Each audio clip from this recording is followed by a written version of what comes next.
Hello guys, thank you for joining us today.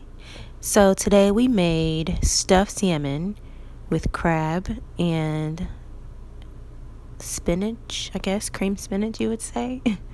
Here you see the pictures distorted and looks all crazy because I took one of those boomerang pictures, but I wanted to show you guys the ingredients that I used in the beginning. The only thing missing here is going to be the lump crab. So here we go. I got a fresh piece of salmon here that you see from Whole Foods. It was only $15.99 for this big old piece. I cut the slits, as you can see, pretty deep so I can fill the pockets with the cream cheese stuffing. Also, while I was preparing the fish, I washed it. I used a paper towel and I took olive oil and just a little bit. I usually did a capful for all three pieces, and I rubbed the oil all through so the fish could absorb the seasoning. So after I started cooking, I decided that I wanted to post a video on how to make this dish. So I forgot to tell you guys, I did get a bag of fresh spinach, and I also grabbed a bag of frozen spinach because I couldn't decide which one I wanted to do. And I'm actually glad that I did grab both because I ended up needing the spinach. So it's up to you guys to grab whichever spinach you want.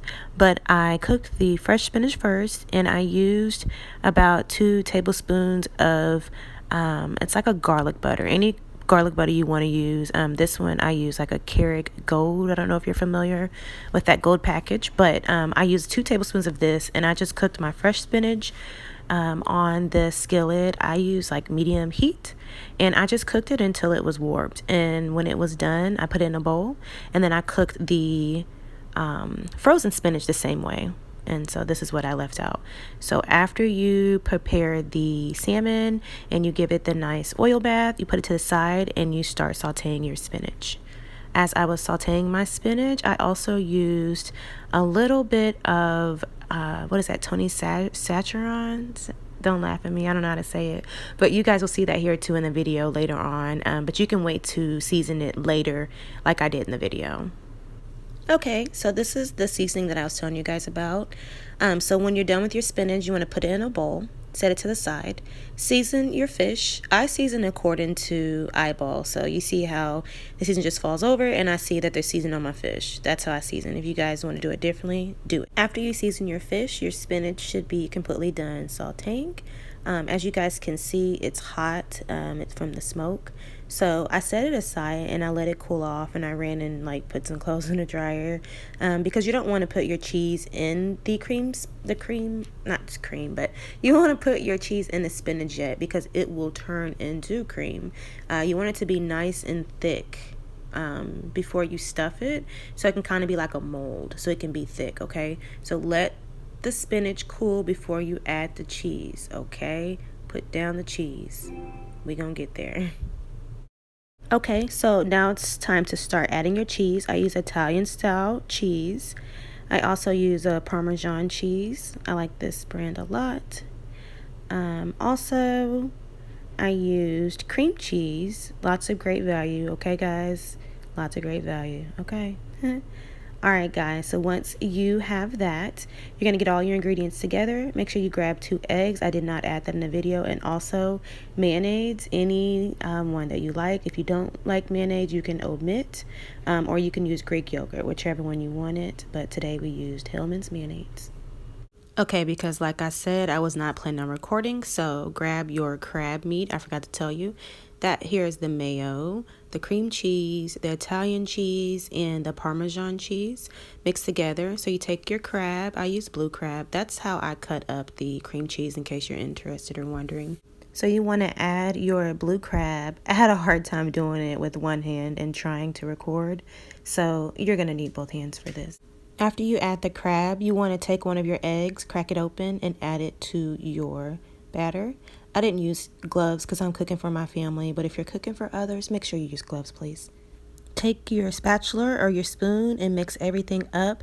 Make sure you use a chomping motion for the cream cheese so you can get that nice and broken up, so you don't have chunks of cream cheese in your spinach mix, because it may be good and then to some others it may be a little much. Add extra cream cheese if you want. Once the batter is mixed, I take my Tony seasoning and I season it according to look. I don't season it according to teaspoons, okay? So make sure you taste it. Add more or little or less, or take out whatever you want. Season it to your liking. So my phone was being a whole hater and it died in the middle of me recording this. So you guys missed the stuffing process, but I'm going to walk you through it. So here you see the stuffing. I just took the stuffing. I used my board. You see it's kind of nasty, but that's my lifesaver. I used the board. That's where my fish was laying. And I just took a spoonful of seasoning and I opened the fish, as you could see earlier, the slits, and I stuffed it in. I didn't overstuff it because I wanted to make sure that it cooked all the way through. So I stuffed it just enough and I added the fish to the top and I packed it to the top with cheese. I used a wire rack to put my fish on because I like the idea of the heat coming underneath and cooking the fish from the bottom up and also cooking it at the top. Also, when I begin to do my fish bath and clean and cut my fish, I turned my oven on 350 degrees as a preheat. So do not forget to do that because you'll be sitting there with fish ready to go in an oven and a cold oven, and you do not want to put that in there cold, okay? Once again, guys, I apologize about the angles. I will do better on my next video. I was not planning on posting. But you want to cook those bad boys for about 20 to 25 minutes. After, you will get this beautiful golden brown crunchy 3 pieces of fish, or however many you bought. I also turned my heat on broil probably for about I'd say probably about 4 minutes, but opening the oven off and on, keeping my eye on it because I wanted to get that yummy crunch. So if you want that, you want to turn your broil on, but keep your eye on it for about 4 minutes, intermittent, if you want to get that crunch. Slap that bad boy on a plate. I paired mine with some garlic mashed potatoes and some like cauliflower mashed potatoes that I got frozen, or not mashed potatoes, but mac and cheese. I bought it frozen. It was like a vegan brand and I was not happy. I promise you I can make it better myself. So that may be my next video. I don't know. But you guys, please like and subscribe. Let me know what you think below. Let me know what you would like for me to prepare next. I'm a pescatarian, so I don't do too many meat dishes. So if you like a lot of like steak, chicken, all them dishes, don't follow me, please. I'm so sorry. I won't be cooking them, but I can give you some ideas. But yeah, so follow me for any of your pescatarian, vegan, vegetarian dish requests. Also, any diet ideas. I'm currently on a diet for like the next 4 weeks. So you guys will see a lot of healthy meals, but also yummy and delicious. So thank you guys so much. I do apologize for leaving out any ingredients if I did, but I promise you they're all in the video. So if you watch the video closely, you will know what to do. Thank you guys so much. See you later.